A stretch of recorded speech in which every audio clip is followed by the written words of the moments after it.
See you in London, England, Miss World 2019!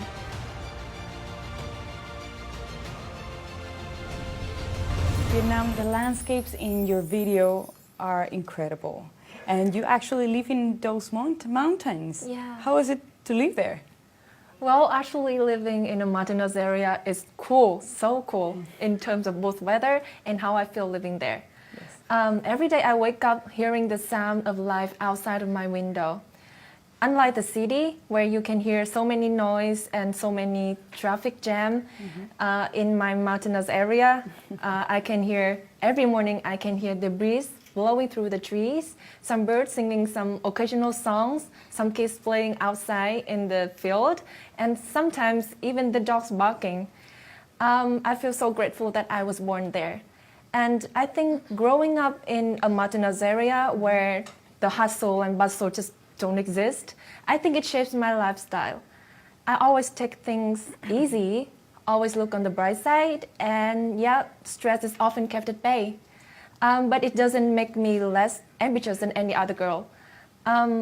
I tried and studied so hard to earn a spot in the top economic university in Vietnam, and beside that, I also joined a fashion club at school and joined an NGO to volunteer, do campaigns and projects to help those who are in need and to solve some environmental and social problems.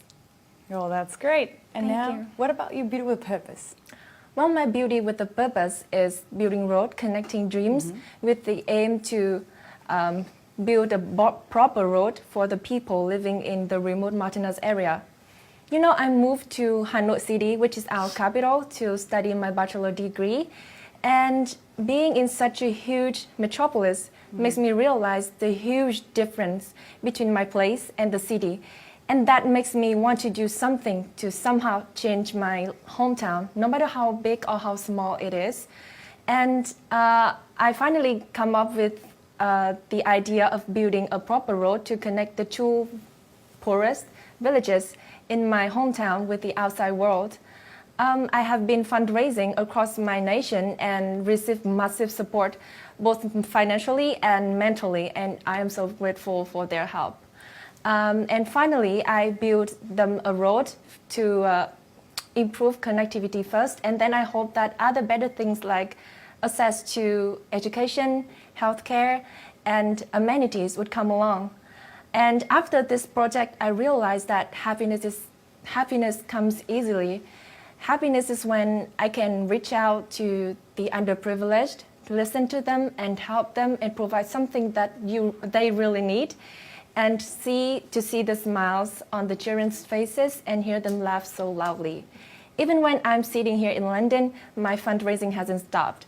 I have been fundraising to continue doing some other projects to help those who are in need. Perfect, Vietnam. I think you're going to achieve so much. You're being very busy.